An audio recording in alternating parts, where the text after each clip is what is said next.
अस्सलामुअलैकुम class, this is Mohammad Hashim से and you guys are watching Netflix पे हाशिम से। बेटा आज की क्लास के अंदर नस के टॉप 10 एमसीक्यूज के ऊपर मूव करेंगे। मेरी कोशिश है आपके नस के नेट वन से पहले जितने मैक्सिमम पेपर्स आपको सॉल्व करवा सकता हूं अपनी तरफ से करवाऊं, ताकि आपको किसी बेकार कोचिंग सेंटर के पास, किसी बेकार किस्म के इदारे के पास, किसी एप्लीकेशन के पास जाने की जरूरत ही ना पड़े। बाय द वे, अभी तक मोर देन 4000 एमसीक्यूज में नस के सॉल्व करवा चुका हूं। It's a huge record. Description के अंदर नस की प्लेलिस्ट का लिंक गिवन है। बेतहाशा एमसीक्यूज मैंने अभी तक सॉल्व करवाए नस के नेट वन से पहले, नेट वन के बाद, NET two, NET three, NET four, इनसे पहले, इनके बाद, इनके दरमियान। और जितने बच्चे मुझे अभी तक ला के उन्होंने अपने पेपर शेयर करे थे नर्स के, मेरी कोशिश है उन तमाम पेपर्स को सॉल्व करवाऊं ताकि आपको आइडिया हो सके किस तरीके से नर्स का एग्जाम आएगा।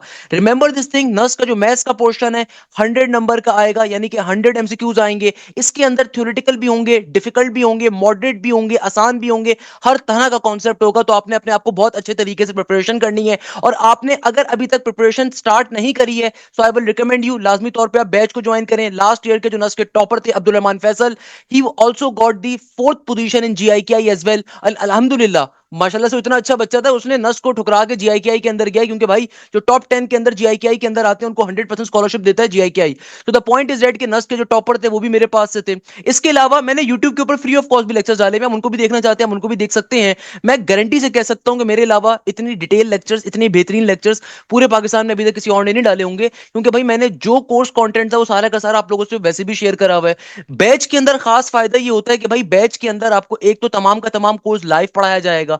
दूसरे नंबर के ऊपर बैच में सबसे बड़ा फायदा ये होता है कि भाई जितने भी रीसेंट पेपर्स होते हैं उनको भी हम डिस्कस करते हैं। जो रीसेंट ट्रेंड्स होते हैं पेपर्स के अंदर, किस तरीके से नस्ट के पेपर में कौन सा भी 2024 में क्वेश्चन आया, 2025 के लिए क्या चीज इंपॉर्टेंट है, हम उन तमाम चीजों को भी बैच के अंदर डिस्कस करते हैं। इसके अलावा बैच की सबसे खास बात क्या होती है कि भाई आपको एक तो कंप्लीट कोर्स की रिकॉर्डिंग भी मिल जाती है स्टार्टिंग के अंदर ही पोर्टल के ऊपर। सेकंड सबसे इंपॉर्टेंट बात, डाउट सेशंस होते हैं आपके प्रॉपर्ली, यानी कि मेरी प्रॉपर टीम आपके डाउट सेशंस कंडक्ट कर रही होती है। तीसरे नंबर के ऊपर topical pass papers with solution provide किए जाते हैं। चौथे नंबर के ऊपर आपके प्रॉपर्ली टेस्ट होते हैं, weekly test, mock test, grand test, FLPs, ये तमाम चीजें आपकी कंडक्ट होती हैं। तो आपको बहुत बड़ा फायदा मिलता है बैच के अंदर। इसके अलावा पाकिस्तान की टॉप 25 यूनिवर्सिटीज की तैयारी, यानी कि पूरे साल की फीस सिर्फ 7,000 रुपए होती है, 6,500 रुपए होती है, जिसके अंदर तमाम यूनिवर्सिटीज पाकिस्तान की कवर होती है, चाहे वो ई कैट हो, चाहे वो बी कैट हो, चाहे वो आईबीए हो, लम्स हो, नस्ट हो, फास्ट हो, जीआईकेआई हो, यूईटी हो, कॉमसेट्स हो, प्याज हो, एनटीएस हो। पाकिस्तान की टॉप 25 यूनिवर्सिटीज की प्रिपरेशन होती है इस बैच के अंदर। सबसे खास बात ये होती है। सो आइए चलते हैं, आज की क्लास का आगाज करते हैं। आज की क्लास के अंदर नस के मोस्ट इंपॉर्टेंट एमसीक्यूज कौन से आ रहे हैं। एमसीक्यूज में एग्जामिनर कहता है find the point of intersection of the line x plus y equal to 2 and 2x plus 3y equal to 5। अब देखो बेटा, यहाँ पे दो लाइंस की इक्वेशंस गिवन है, एग्जामिनर कह रहा है पॉइंट ऑफ इंटरसेक्शन क्या होगा। बहुत ही मजे का कॉन्सेप्ट है भाई, मुझे साफ तौर पे दिख रहा है। मेरे पास एक लाइन की जो इक्वेशन आ रही है, ये आ रही है x प्लस वाई, प्लस का 2 इस तरफ भेजूंगा तो माइनस का 2 इक्वल टू 0। दूसरी लाइन की इक्वेशन आ रही है 2x प्लस का 3y प्लस का 5, जब इधर आएगा तो माइनस का 5 इक्वल टू 0 बन जाएगा। हमें क्या निकालना है, point of intersection. Point of intersection का मतलब क्या होता है, वो पॉइंट जहां पे दो लाइनें आपस में टकराई होंगी। सो कैसे निकालोगे, सिंपल साइमल्टेनियसली सॉल्व करवा लीजिए इक्वेशंस को। तो अगर मैं पहली इक्वेशन को 2 से मल्टीप्लाई करूं तो क्या बन जाएगा, ये हो जाएगा 2x प्लस का 2y माइनस का 2 2 4 इक्वल टू 0। अब मैं इसको सेकंड इक्वेशन के साथ सब्ट्रैक्ट करवाता हूं। सेकंड इक्वेशन है 2x प्लस का 3y माइनस का 5 इक्वल टू 0। तो भाई जब इसको मैं सब्ट्रैक्ट करवाऊंगा ना, सब्ट्रैक्शन के वक्त तमाम टर्म्स का साइन चेंज हो जाता है। हमेशा याद रखिएगा, दो इक्वेशन तो कभी भी जब सब्ट्रैक्ट करवाते हैं तमाम टर्म्स का साइन क्या हो जाता है, कन्वर्ट। तो 2x से 2x कट गया, 2y में से 3y को जब माइनस करोगे तो बनेगा नेगेटिव का y। सही है ना, ये क्या बन गया, नेगेटिव का y। माइनस का 4 प्लस का 5, माइनस का 4 प्लस का 5, इट शुड बिकम माइनस का सिंपल तरीके से किस, प्लस का सिंपल तरीके से 1 इक्वल टू के बाद 0, क्योंकि देखो माइनस का 4 है, प्लस का 5 है, तो बड़ी वाली वैल्यू का साइन प्लस का है, तो ऑब्वियसली माइनस का 4 प्लस का 5 विल बिकम प्लस का 1। नेगेटिव के y को दूसरी तरफ भेजोगे, प्लस का y हो जाएगा, तो ये बन जाएगा y is equal to positive का 1, यानी कि y की वैल्यू किसके बराबर आ गई, 1 के। अब y की वैल्यू आ गई है, उसको उठा के अपनी इक्वेशन में डाल दो, x की वैल्यू आ जाएगी। तो क्या बन जाएगा बेटा, x का x प्लस का साइन y की जगह पे 1 की वैल्यू माइनस का 2 इक्वल टू 0। तो ये हो जाएगा, एक में से जब दो को माइनस करोगे तो क्या बन गया, नेगेटिव का 1 इक्वल टू 0। नेगेटिव के 1 को दूसरी तरफ भेजोगे, वहां पे जाके क्या हो जाएगा, पॉजिटिव का 1 हो जाएगा। सो एक्स की वैल्यू भी किसके बराबर आई, 1 के बराबर आई। तो आपका पॉइंट ऑफ इंटरसेक्शन क्या आ गया, 1,1 के बराबर। अच्छा बेटा, अब देखो हमारे पास जो नेक्स्ट क्वेश्चन आ रहा है, इस क्वेश्चन के अंदर एग्जामिनर कहता है कि भाई तुम्हारे पास एक मैट्रिक्स गिवन है। कहता है कि भाई ये जो मैट्रिक्स है ना, क्या है, सिंगुलर है, नॉन सिंगुलर है, इन्वर्टिबल है, या फिर बोथ बी एंड सी आ रहा है।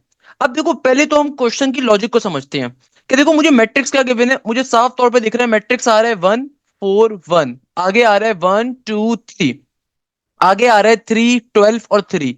देखो अगर तो ये मैट्रिक्स सिंगुलर होगा ना, तो जाहिर सी बात है इसका डिटरमिनेंट 0 के बराबर होना चाहिए। तो हम इसको चेक कर सकते हैं कैसे, या तो आप इसका डिटरमिनेंट निकालो बैठ के तरीके से, नहीं तो आप छोटी सी लॉजिक को अप्लाई कर लो कि यार देखो, अगर मैं इस मैट्रिक्स का डिटरमिनेंट लेने पे जा रहा हूं ना, तो अगर मैं इस रॉ से, इस पूरी की पूरी रॉ से अगर मैं 3 को कॉमन लूं, क्योंकि हमें पता है कि भाई डिटरमिनेंट की प्रॉपर्टी होती है कि लेट सपोज अगर मुझे इस मैट्रिक्स का डिटरमिनेंट निकालना है, तो भाई हमें पता है कि हमारे पास मैट्रिसेस के अंदर एक प्रॉपर्टी होती है डिटरमिनेंट्स की, कि आप एक सिंगल रॉ से या एक सिंगल कॉलम से आप कॉमन ले सकते हो। मैथ्स का बेसिक कॉन्सेप्ट है भाई, सिंगल रॉ से या सिंगल कॉलम से आप कॉमन ले सकते हो। तो यहां से अगर मैं 3 को, बेटा देखो, अगर मैं सिंपल तरीके से थर्ड रॉ में से क्या करूं, कॉमन ले लूं, किसको कॉमन ले लूं, पूरे के पूरे 3 को, तो ये क्या बन जाएगा, ये बन गया 1, आगे 4, आगे 1, फिर 1 2 3 एज इट इज।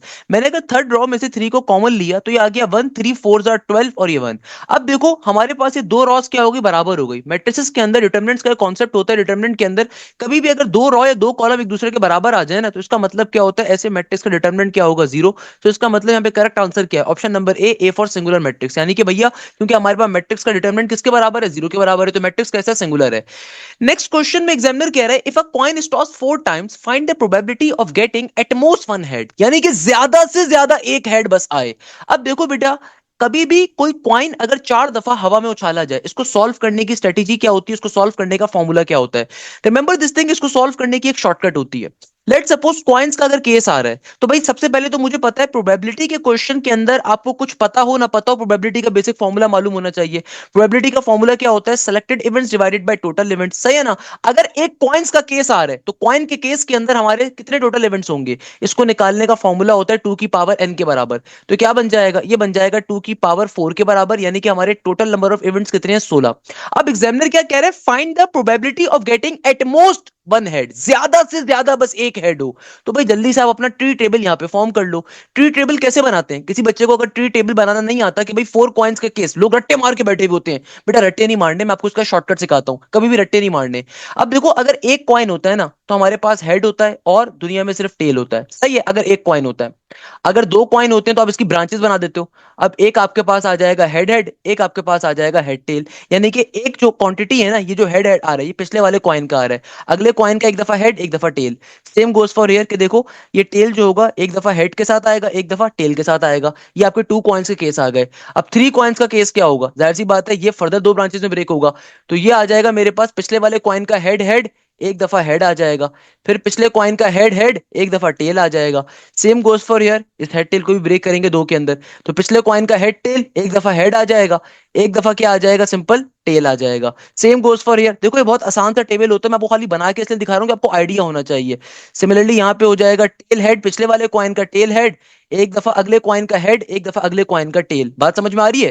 देखो पिछले कॉइन का क्या कर रहे हैं, गौर से देखो, पिछले कॉइन का सिंपल क्या है, टेल टेल है, पिछले कॉइन का टेल टेल, एक दफा अगले कॉइन का हेड, एक दफा अगले कॉइन का टेल। ये 3 कॉइन्स का केस होता है। अब फॉर एग्जाम्पल हमें तो क्या निकालना है, 4 कॉइन्स का, तो हमें एक और काम करना पड़ेगा, हमें एक और दफा ब्रांचेस को ब्रेक करना पड़ेगा। तो अब की बारी में देखो, एक दफा ये आएगा क्या, हेड हेड हेड, पिछले कॉइन का हेड हेड हेड, और दूसरी वाली के अंदर भी पिछले कॉइन का हेड हेड हेड, एक दफा अगले कॉइन का हेड, एक दफा अगले कॉइन का टेल। सिमिलरली यहाँ पे देखो कैसे ब्रेक कर रहा हूँ, और से देखो कि पिछले कॉइन का एक दफा, पिछले कॉइन का as it is head head tail लिखोगे, पिछले कॉइन का एज इट इज एक दफा हेड हेड टेल लिखोगे, अगले कॉइन का एक दफा हेड एक दफा टेल। बात समझ में आ रही है बेटा।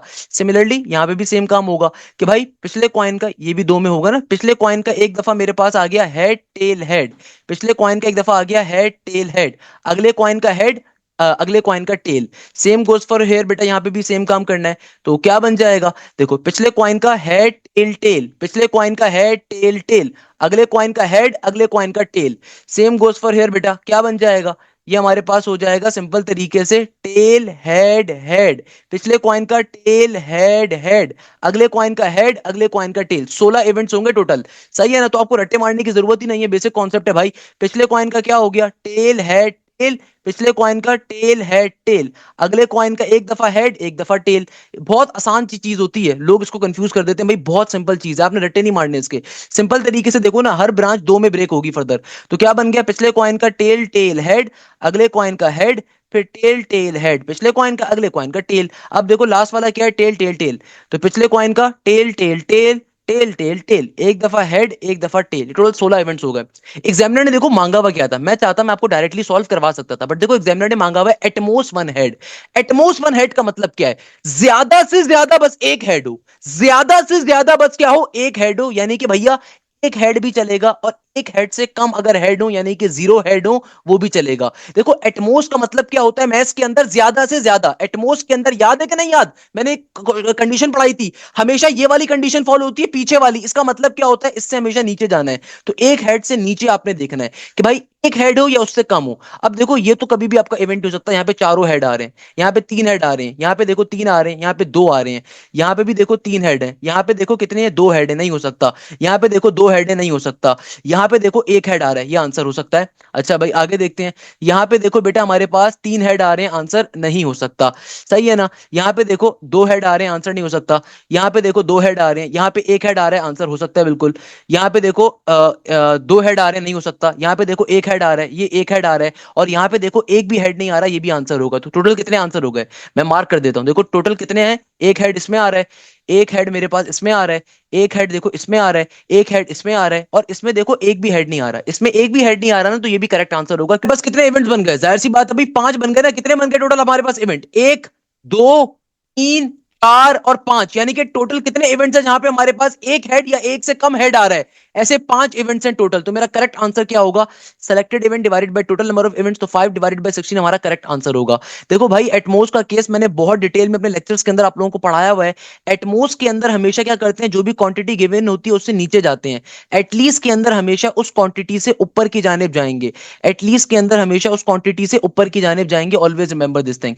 नेक्स्ट क्वेश्चन में एग्जामिनर कहता है if alpha and beta are the roots of the equation A X square plus का बी एक्स प्लस का C equal to zero, then alpha minus beta is always equal to dash. अब देखो भाई हमें ये बात मालूम है, अगर हमारे पास कोई क्वाड्रेटिक इक्वेशन गिवन है, अगर आपके पास दुनिया के अंदर बेटा कोई भी क्वाड्रेटिक इक्वेशन गिवन है, तो हमें ये बात मालूम है कि भाई उसके रूट्स निकालने का क्या फॉर्मूला होता है। देखो एक हमारे पास होते हैं सम ऑफ रूट, जिसका फॉर्मूला होता है alpha plus beta is equal to negative का बी डिवाइडेड बाय ए।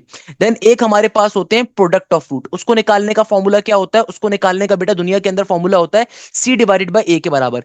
यहां पे देखो एग्जामिनर ने आपसे मांगा हुआ क्या है, एग्जामिनर कह रहा है कि भैया तुम्हें निकालना है अल्फा माइनस बीटा। अब अल्फा माइनस बीटा किसके बराबर होता है, भाई ये बराबर होता है सम ऑफ रूट का स्क्वायर माइनस का फोर अल्फा बीटा के बराबर। It's a very normal thing. तो अल्फा माइनस बीटा का फॉर्मूला किसके बराबर होता है, ये बराबर होता है सम ऑफ रूट का स्क्वायर माइनस का फोर प्रोडक्ट ऑफ रूट। सही है ना। तो अगर मैं इसको सिंप्लीफाई करूं तो क्या बन जाएगा, देखो सम ऑफ रूट की वैल्यू क्या है, अल्फा प्लस बीटा की वैल्यू है नेगेटिव का बी डिवाइडेड बाय ए, इसका स्क्वायर आ गया, माइनस का four times of product of root. Product of root किसके बराबर है, ये बराबर है सी बाय ए के। तो अगर हम इसको सिंप्लीफिकेशन पे लेके जाएं तो क्या बन जाएगा, ये हो जाएगा, देखो नेगेटिव साइन जो है स्क्वायर खा जाएगा, तो ये बन जाएगा B square divided by A square minus का four C divided by A. अब देखो मैथ्स का बेसिक प्रिंसिपल है क्या, देखो यहाँ पे इसके नीचे ए स्क्वायर आ रहा है, इसके नीचे ए आ रहा है, तो हम लोग क्या करेंगे भाई, यहाँ पे एलसीएम लेंगे, ए से मल्टीप्लाई ए से डिवाइड। तो इससे फायदा क्या हुआ, इससे फायदा ये हुआ कि देखो ऊपर क्या बन गया, ऊपर बन गया बी स्क्वायर माइनस का फोर ए सी, और नीचे चूंकि दोनों टर्म्स के नीचे एलसीएम सेम आ जाएगा ना, यहाँ पे भी ए स्क्वायर आ गया, यहाँ पे भी ए स्क्वायर आ गया, तो इसके नीचे भी ए स्क्वायर आ जाएगा। सो हमारा करेक्ट आंसर क्या होगा, बी स्क्वायर माइनस का four A C divided by A square, that is option number C. C for cat, cat माने बिल्ला is the correct answer. Cat माने बिल्ला is the correct answer. Question क्या हो गया हमारा, सॉल्व हो गया, कोई मसले की बात नहीं है भाई। नेक्स्ट क्वेश्चन आ रहा है ना, इस क्वेश्चन की बड़ी इंटरेस्टिंग लॉजिक है। एग्जामिनर आपको कह रहे हैं दो पॉइंट्स आ रहे हैं, एक पॉइंट आ रहा है point A three comma negative four, और पॉइंट बी आ रहा है एट कॉमा नेगेटिव टू, और कहता है कि भाई एक पॉइंट ओ है जो कि ओरिजिन के ऊपर है। तो एग्जामिनर कह रहा है find the distance from O A plus का ओ बी। यानी कि देखो मैं बड़ी इंटरेस्टिंग आपको बात बताता हूं। एग्जामिनर कह रहा है कि भाई तुम्हारे पास एक पॉइंट आ रहा है कहीं पे three comma negative four. Three comma negative four का मतलब है एक्स पॉजिटिव है वाई नेगेटिव है। तो मैं कह लेता हूं लेट सपोज यहां पे पॉइंट आ रहा है, फॉर एग्जाम्पल ये थ्री कॉमा नेगेटिव फोर का पॉइंट है, और दूसरा पॉइंट आ रहा है एक्स पॉजिटिव है वाई नेगेटिव है। तो लेट सपोज ये पॉइंट आ रहा है कहीं पे हमारे पास X positive and Y negative. Again for example ये पॉइंट आ रहा है मेरे पास इधर कहीं पे, सही है ना, ये आ रहा है एट कॉमा नेगेटिव टू का पॉइंट, और एक पॉइंट आ रहा है ओरिजिन का। एग्जामिनर क्या कह रहा है, एग्जामिनर कह रहा है कि भाई तुम सबसे पहले जाओ ओ से लेके ए के डिस्टेंस निकालो, फिर ओ से लेके बी का डिस्टेंस निकालो, फिर दोनों को आपस में ऐड अप करवाओ, कोई मसले की बात नहीं है। हमें पता है ओरिजिन का पॉइंट क्या होता है, ओरिजिन के पॉइंट होता है जीरो कॉमा जीरो के बराबर। ओरिजिन का पॉइंट क्या होता है, नंबर के ऊपर हम लोग ओ से लेके ए तक का डिस्टेंस कैलकुलेट करेंगे। देखो ओ पॉइंट किसके बराबर है, ओ है हमारे पास ओरिजिन के बराबर। पॉइंट ए किसके बराबर है, पॉइंट ए बराबर है बेटा मेरे पास थ्री कॉमा नेगेटिव फोर के बराबर। हम सबको पता है पहले वाले पॉइंट को हम कहते हैं एक्स वन वाई वन, दूसरे वाले पॉइंट को हम कहते हैं x two comma y two. Simple distance फॉर्मूले का इस्तेमाल करो, क्या आ जाएगा, ये हो जाएगा भाई डिस्टेंस फॉर्मूला कहता है एक्स x2 माइनस का x1, तो obviously it will become 3 minus के 0 का होल स्क्वायर, प्लस का साइन y2 माइनस का y1, तो -4 नेगेटिव के 0 का होल स्क्वायर, तो 3 का स्क्वायर इज 9 एंड -4 का स्क्वायर इज प्लस का 16, तो ये बन गया हमारे पास 9 प्लस का 16 √25। √25 का मतलब है यानी कि सिंपल 5 मेरे पास आ गया ओ से लेके ए तक का डिस्टेंस, यानी कि सिंपल ओ से लेके ए का डिस्टेंस क्या आ गया 5 के बराबर। सिमिलरली ओ से लेके बी का डिस्टेंस निकालोगे। अब देखो ओ से लेके बी का डिस्टेंस कैसे निकालोगे, अगेन ओ पॉइंट का मतलब क्या, ओरिजिन का point that is 0,0। O point क्या है 0,0 के बराबर। ये जो बी पॉइंट आ रहा है ये किसके बराबर है, ये बराबर है 8, -2 के। पहले वाले पॉइंट को ऑब्वियसली x1 y1 कहा जाएगा, दूसरे वाले पॉइंट को हम लोग बोलेंगे बेटा x2 y2। सिंप्लीफाई करवाएंगे कैसे, सिंपल तरीके से सिंप्लीफाई करवाने के लिए x2 माइनस का x1, तो ऑब्वियसली ये आ जाएगा मेरे पास 8 माइनस का 0 यानी कि 8 का स्क्वायर, प्लस का y2 माइनस का y1, तो ये आ जाएगा -2 नेगेटिव के 0 का स्क्वायर। तो 8 का स्क्वायर किसके बराबर होता है 64 के, और -2 का स्क्वायर क्या हो जाएगा प्लस का 4, तो ये बन जाएगा 64 प्लस का 4, ये आ जाएगा हमारे पास रूट के अंदर 68 के बराबर। किसके बराबर आ जाएगा 68 के बराबर। अब देखो यहां तक का काम तो बहुत सिंपल था, हम लोगों ने कर लिया। सर अब क्या काम करें, अरे भाई अब देखो दो काम कर सकते हैं हम लोग, दो काम बहुत इंटरेस्टिंग है। पहले नंबर के ऊपर कि देखो आप लोगों ने ओ से लेके ए तक का डिस्टेंस भी निकाल लिया, ओ से लेके बी तक का डिस्टेंस भी निकाल लिया। एग्जामिनर ने मांगा हुआ क्या है, distance of O A plus distance of O B, यानी कि देखो ओ से लेके ए तक का डिस्टेंस क्या था 5 के बराबर, ओ से लेके बी तक का डिस्टेंस किसके बराबर आया है √68 के बराबर। मगर जब मैं अपने ऑप्शंस को देखता हूं तो कोई भी ऑप्शन करेक्ट नहीं दिख रहा। इसका मतलब क्या है, एग्जामिनर ने यहाँ पे कुछ शॉर्टकट को अप्लाई करा है, इसको सिंप्लीफाई करवाया फर्दर। देखो 68 किसके बराबर होता है, आप सबको 20 तक के टेबल्स खुदारा याद होने चाहिए। 17 4 किसके बराबर होता है 68 के बराबर। तो अगर कहीं पे अंडर रूट पे 68 लिखा हुआ है तो 68 की जगह पे मैं क्या लिख सकता हूं 17 मल्टीप्लाई बाय 4 लिख सकता हूं। 17 तो परफेक्ट स्क्वायर नहीं होता, मगर 4 क्या होता है, 4 परफेक्ट स्क्वायर होता है, तो रूट के बाहर चला जाएगा। जब रूट के बाहर जाएगा तो 2 का स्क्वायर 4 होता है ना, तो 2 इंटू √17 फॉर्म हो जाएगा। तो यानी कि मैं √68 की जगह पे क्या लिख सकता हूं, मैं लिख सकता हूं 2 इंटू √17। सो मेरा करेक्ट आंसर क्या होगा, करेक्ट आंसर होगा option number B, B for banana is the correct answer. इस तरीके से क्वेश्चन क्या हो गया, सॉल्व हो गया। क्लियर है।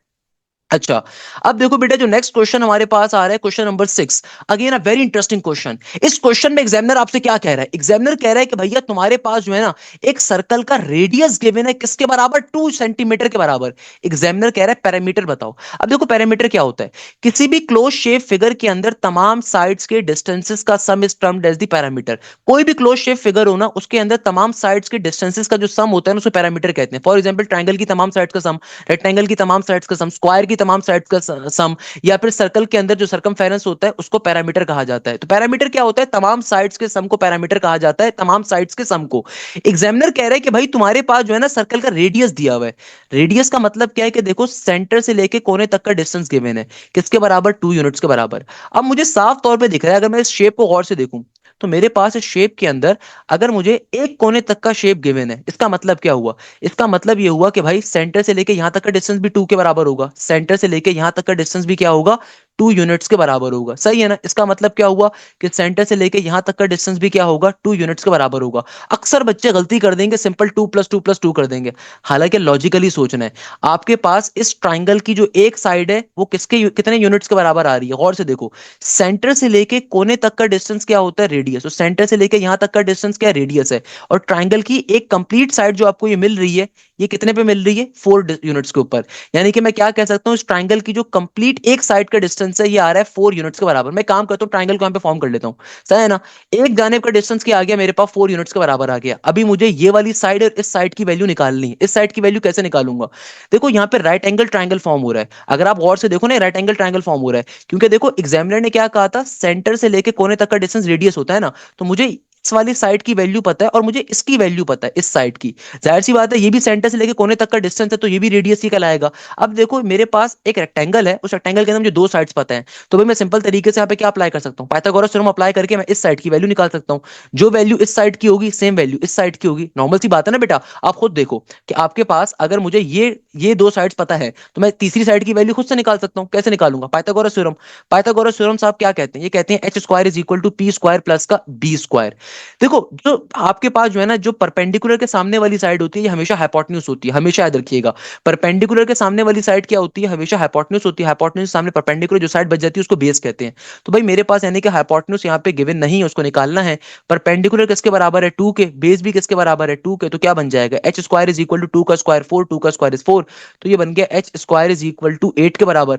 तो मेरे पास हाइपोटेन्यूज की वैल्यू क्या आ जाएगी, अंडर रूट 4 किसके बराबर होता है, 4 इंटू 2 के बराबर। 4 इंटू 2 का मतलब क्या है, यहाँ रिपीट 4 जो है ये रूट से बाहर चला जाएगा, तो अंडर रूट 4 किसके बराबर होता है, 2 के। तो ब्रैकेट में क्या आ गया, 2 अंडर रूट 2 के बराबर, यानी कि क्या आ गया, 2 अंडर रूट 2 के बराबर। अब देखो इसका मतलब क्या हुआ कि मेरे पास इस वाली साइड की फाइनली वैल्यू आ गई, मेरे पास इस साइड की वैल्यू आ गई। जो इस साइड की वैल्यू होगी, जाहिर सी बात है इस साइड की भी वही वैल्यू होगी, क्योंकि भाई यहाँ पे भी 2 यूनिट्स का डिस्टेंस है, यहाँ पे भी 2 यूनिट्स का डिस्टेंस है, सेम चीज है। तो यानी कि मैं क्या कह सकता हूँ, ये फाइनली मेरे पास इस ट्राइंगल की तमाम साइड आ चुकी हैं। इस साइड की वैल्यू 4 यूनिट्स के बराबर थी, इस साइड की वैल्यू है 2 रूट 2, इस साइड की वैल्यू भी क्या है, 2 रूट 2। तो हमारे पास पैरामीटर निकालने का फॉर्मूला क्या होता है, तमाम साइड्स का सम। तो ये आ गया 4 प्लस का 2 रूट 2 प्लस का 2 रूट 2। सिंप्लीफाई करवा दो, क्या बन गया, ये बन गया 4 का 4, ये हो गया 2 प्लस का 2, ये आ गया 4 अंडर रूट 2। तो ये मेरा पर्टिकुलरली आंसर आ जाएगा। That's the logic of this particular question. दोबारा समझ लीजिए कि देखो कैसे सॉल्व किया। हमारे पास पैरामीटर किसे कहा जाता है, तमाम साइड्स के सम्स को। आपको बेसिकली इस क्वेश्चन के अंदर क्या गिवन था, रेडियस। रेडियस का मतलब होता है सेंटर से लेकर कोने तक का डिस्टेंस, यानी कि मुझे ये डिस्टेंस गिवन था और मुझे ये डिस्टेंस गिवन था। तो भाई मेरे पास यानी कि रेडियस गिवन है, तो कंप्लीट डायमीटर कितना होगा, 4 यूनिट्स के बराबर होगा ना, नॉर्मल सी बात है। सिमिलरली देखो सेंटर से लेकर यहां तक का डिस्टेंस भी क्या होगा, 2 यूनिट्स के बराबर होगा। तो यानी कि देखो मुझे इस ट्राइंगल की दो चीजें तो पता है, मुझे ये वाली वैल्यू नहीं पता थी ना। तो हमने क्या करना है भाई, इस साइड की और इस साइड की वैल्यू कैसे निकालोगे, पाइथागोरस थ्योरम के ऊपर। तो यानी कि इस साइड की वैल्यू किसके बराबर आ गई, 2 रूट 2 के बराबर। जो इस साइड की वैल्यू है सेम इस साइड की वैल्यू है। अब आप पैरामीटर निकाल लो। पैरामीटर क्या होता है, तमाम साइड्स के सम को। सिंपल तरीके से क्वेश्चन क्या हो जाएगा, सॉल्व हो जाएगा। अगर आपने मेरे लेक्चर्स दिए हुए ना, मैं आपको डिटेल में गारंटी दे सकता हूं कि भाई ये सारी चीजें मैंने आपको ऑलरेडी अल्हम्दुलिल्लाह पढ़ाई भी होंगी। अच्छा बेटा, अब देखो हमारे पास जो नेक्स्ट क्वेश्चन आ रहा है ना, इस क्वेश्चन में एग्जामिनर कह रहा है find the volume of parallelopiped whose three edges are this and this. Again vectors के टॉपिक के अंदर बेटा मैंने क्वेश्चन आपको बहुत दफा पढ़ाया, बहुत है।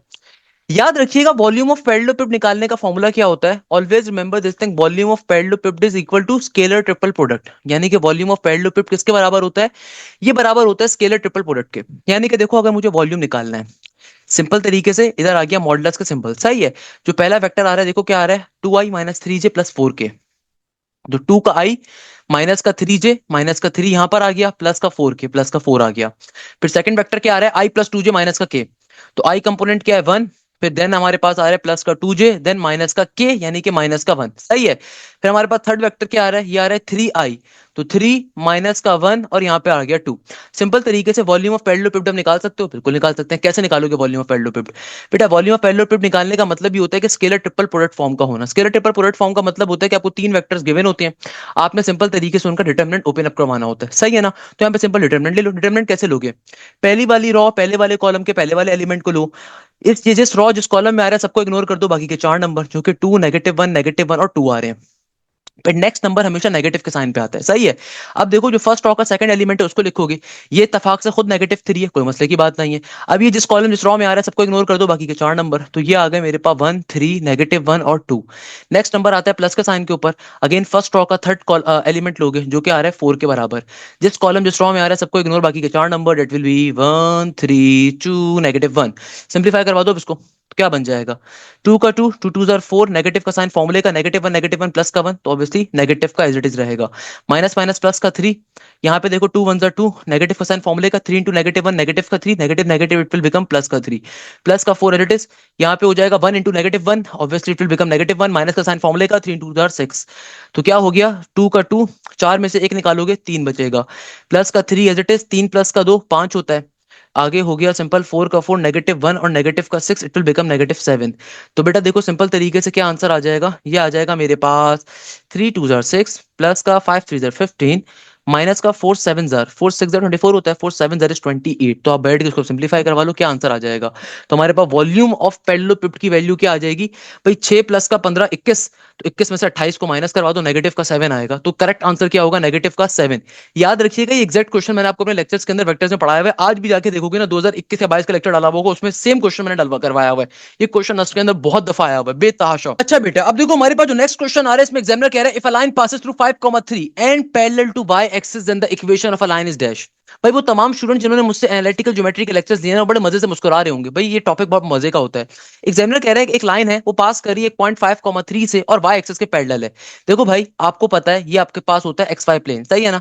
अगर कोई लाइन वाई एक्सिस के क्या है, वाई एक्सिस के पैरेलल है और एक पॉइंट से पास कर रही है, उस पॉइंट की वैल्यू क्या है 5, 3, तो उस लाइन की इक्वेशन क्या होगी। सो बेटा देखो मैं आपको एक कॉन्सेप्ट पढ़ाता हूं अलग से। हमेशा याद रखिएगा एक्स एक्सिस की जो लाइन होती है ना, इसकी इक्वेशन किसके बराबर होती है, इसकी इक्वेशन होती है y इज इक्वल टू 0 के बराबर। दुनिया के अंदर जो y एक्सिस की लाइन होती है ना, इसकी इक्वेशन क्या होती है, इसकी इक्वेशन होती है x is equal to 0। While दुनिया के अंदर जो हॉरिजॉन्टल लाइन होती है, हॉरिजॉन्टल लाइन का मतलब वो लाइन जो x एक्सिस के पैरेलल है, उसकी इक्वेशन क्या होती है, उसकी इक्वेशन होती है दुनिया के अंदर y is equal to constant का होना।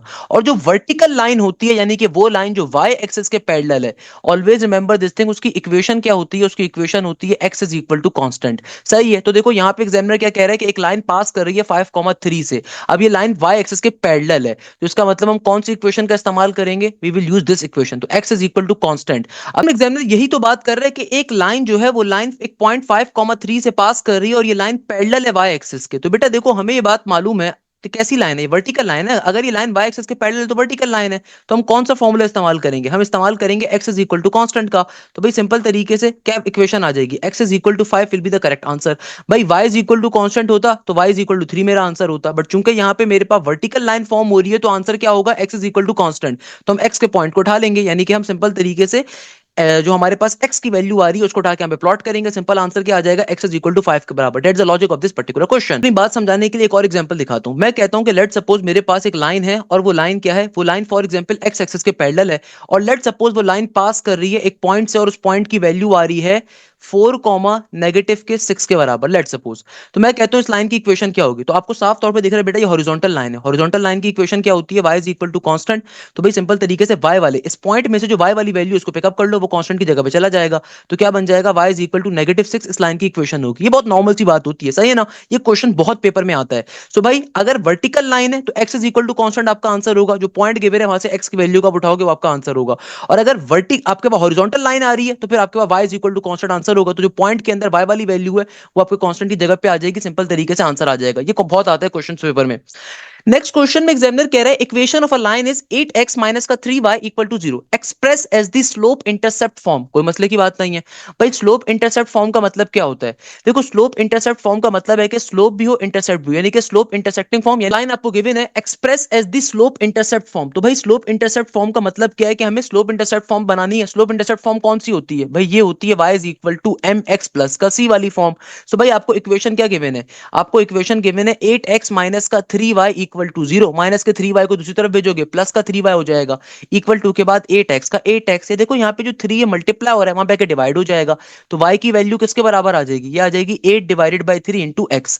अब देखो अगर आप इसको कंपैरिजन पे लेके जाओ तो हमारे पास होता है नॉर्मल स्लोप इंटरसेप्ट फॉर्म होती है y is equal to mx plus c। तो देखो y के सामने y आ रहा है, m के सामने 8/3 इंटू x आ रहा है और यहाँ पे प्लस का c की जगह पे क्या है, यानी कि यहाँ पे कोई भी नंबर नहीं है मौजूद, तो इसका मतलब c क्या है, 0 के बराबर है। तो हमारा करेक्ट आंसर क्या होगा, हमारा करेक्ट आंसर होगा option number B for balloon is the correct answer. तो ये हमारे पास स्लोप इंटरसेप्ट फॉर्म आ रही है। नेक्स्ट क्वेश्चन में एग्जामिनर कहता है the angle between the two vectors. हमेशा याद रखिएगा दुनिया में ये क्वेश्चन बहुत एक तो पूछा जाता है। बाय द वे ये क्वेश्चन अगेन मेरे पेपर से लिया गया, भाई मेरे लेक्चर्स के अंदर वेक्टर्स के अंदर आप आज भी जाके चेक करोगे ना आपको मिलेगा, क्योंकि ये क्वेश्चन जो मैंने आपको करवाए थे ना उस वक्त भी जो करवाए थे वो नस के तमाम पेपर्स को देखते हुए लेक्चर डिजाइन कर रहा होता हूँ।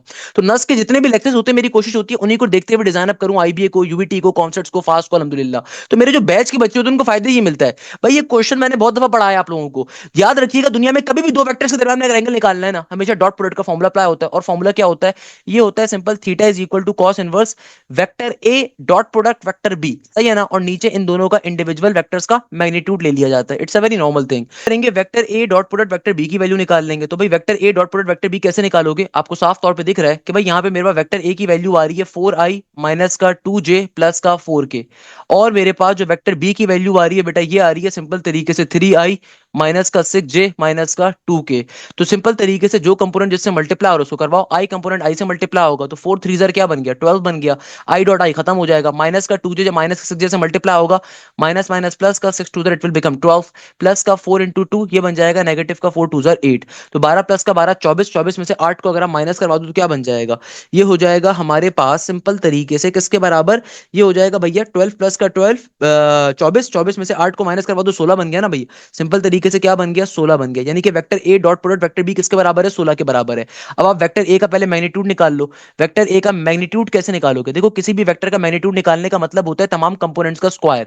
तो आई कंपोनेंट का स्क्वायर क्या होगा 4 के बराबर, प्लस का साइन जे कंपोनेंट का स्क्वायर क्या होगा माइनस के 2 का स्क्वायर, फिर आएगा के कंपोनेंट यानी कि इसका 4 का स्क्वायर, सिंप्लीफाई करवा दीजिए क्या बन जाएगा, 4 का स्क्वायर होता है 16, नेगेटिव के 2 का स्क्वायर होता है 4, फिर 4 का स्क्वायर हो गया 16। ठीक है, 16 प्लस का 16 क्या बन गया 32, 32 प्लस का 4 करोगे तो क्या बनेगा अंडर रूट के अंदर 36, और रूट 36 इसके बराबर होता है 6 के स्क्वायर के। तो हमारे पास यानी कि हमारे पास जो मैग्नीट्यूड ऑफ ए आ गया सिंपल 6 के बराबर आ गया। सिमिलरली देखो बेटा मैग्नीट्यूड ऑफ बी किसके बराबर होगा, नॉर्मल सी बात है भाई, बी का मैग्नीट्यूड क्या होगा, जो वेक्टर बी आ रहा है इसका मैग्नीट्यूड निकाल लो, ये हो जाएगा 3 का स्क्वायर प्लस का साइन माइनस के 6 का स्क्वायर, फिर आगे आ गया प्लस इंटू माइनस के 2 का स्क्वायर, तो ये आ जाएगा सिंपल तरीके से 3 का स्क्वायर इज 9, नेगेटिव के 6 का स्क्वायर इज 36 एंड अगेन 2 का स्क्वायर इज 4। तो 36 प्लस का 10, 36 प्लस का 10 हो जाएगा 46, यानी कि मगर एक कम है ना, तो ये हो गया 45, 45 प्लस का 4 अंडर रूट 49, और रूट 49 दुनिया के अंदर बराबर होता है किसके 7 के, किसके बराबर होता है 7 के बराबर होता है। तो यानी कि मैं तमाम वैल्यूज को इस फॉर्मूले में डाल सकता हूं, तो क्या बन गया, ये बन गया हमारे पास finally theta is equal to cos inverse, theta is equal to cos inverse vector A dot product vector B किसके बराबर है, ये बराबर है 16 के। नीचे आ गया सिंपल तरीके से हमारे पास वेक्टर ए का मैग्नीट्यूड 6 के बराबर और वेक्टर बी का मैग्नीट्यूड 7 के बराबर, सिंपलीफाई फर्दर करवा दो तो ये बन गया मेरे पास 2 8 16 एंड 2 3 6, तो ये आ जाएगा हमारे पास 8 डिवाइडेड बाय 21 के बराबर। तो क्योंकि देखो theta is equal to cos inverse का कॉस इनवर्स ऊपर आ रहा है मेरे पास 8 का 8, 7 इंटू 3 किसके बराबर होता है 21 के बराबर होता है, तो हमारा करेक्ट आंसर आ गया। So the correct answer is option number C, C for cat, cat माने बिल्ला इज द करेक्ट आंसर। इस तरीके से फाइनली तरीके से हमारी आज की क्लास के तमाम नर्स के मोस्ट इंपॉर्टेंट क्वेश्चंस मंतकी अंजाम पे पहुंचते हैं। भाई मेरी कोशिश है कि जितने ज्यादा क्वेश्चंस आप लोगों के नर्स के नेट वन से पहले सॉल्व करवा सकता हूं इंशाल्लाह सॉल्व करवाऊं। जब आप लोग नर्स का नेट वन देकर आए तो लाजमी तौर पे बेटा मेरे नंबर के ऊपर मुझे अपना पेपर शेयर करिएगा ताकि मैं उसको भी सॉल्व करवाऊं, ताकि जिस तरह आपसे पहले वालों ने आप पे भलाई करी है आप भी अपने आने वालों पे भलाई करो, अपने साथ भलाई करो, क्योंकि जाहिर सी बात है मैं उसको सोल्यूशन बनाऊंगा तो बेटा आप ही का फायदा होगा उसके ऊपर। तो ये चीज लाजमी तौर पर ख्याल रखा करें। सेकंड नंबर के ऊपर बैच को बिल्कुल ज्वाइन करें, इस बैच में आपकी पाकिस्तान की टॉप 25 यूनिवर्सिटी की तैयारी शामिल है, चाहे आप नर्स की तैयारी करो, फास्ट की करो, यूईटी की करो, कॉमसेट्स की करो, लम्स की करो, प्यास की करो, जीआईकेआई की करो, किसी भी यूनिवर्सिटी की आप तैयारी करो, एनईडी हो आईबी हो, इस बैच के अंदर आपके पास पूरे साल की फीस 6,500 रुपए के करीब होती है, जिसमें हर चीज लाइव पढ़ाई जाएगी। पाकिस्तान की टॉप तरीन फैकल्टी मेरे पास अवेलेबल होती है, हर सब्जेक्ट का डिफरेंट टीचर होता है। मैं अक्सर देखता हूं कि भाई कोई बेकार किस्म का आपको बंदा फिजिक्स भी पढ़ा रहा है, मैथ्स भी वही पढ़ा रहा है, इंग्लिश भी पढ़ा रहा है, भाई ऐसा नहीं हो सकता। रिमेंबर दिस थिंग, ऐसा कभी भी नहीं होता, एक बंदा सारे सब्जेक्ट नहीं पढ़ा सकता। आपको एक प्रॉपर फैकल्टी चाहिए होती है पढ़ने के लिए, प्रॉपर फैकल्टी आपको टीचिंग कर रही होती है। तो अल्हम्दुलिल्लाह मेरे बैचेस के अंदर पाकिस्तान के टॉप तरीन कॉलेजेस के टीचर्स, पाकिस्तान के टॉप तरीन कॉलेजेस की फैकल्टी अल्हम्दुलिल्लाह पढ़ाती है, तमाम सब्जेक्ट्स को पढ़ा रही होती है। तो each and everything is covered in the live classes. इसके अलावा मल्टीपल टेस्ट होते हैं, mock test, FLP test, query sessions, इसके अलावा पर्टिकुलरली आपकी weekly test, then grand test and then FLPs and so on. तो यहीं पे इस क्लास को एंड करेंगे उस उम्मीद के साथ कि आप जाएं जैसे खैरियत होंगे। मुझे बहुत सारी दुआओं में याद रखिएगा। जज़ाकल्लाह, thank you so much. Hashim Zaid signing of.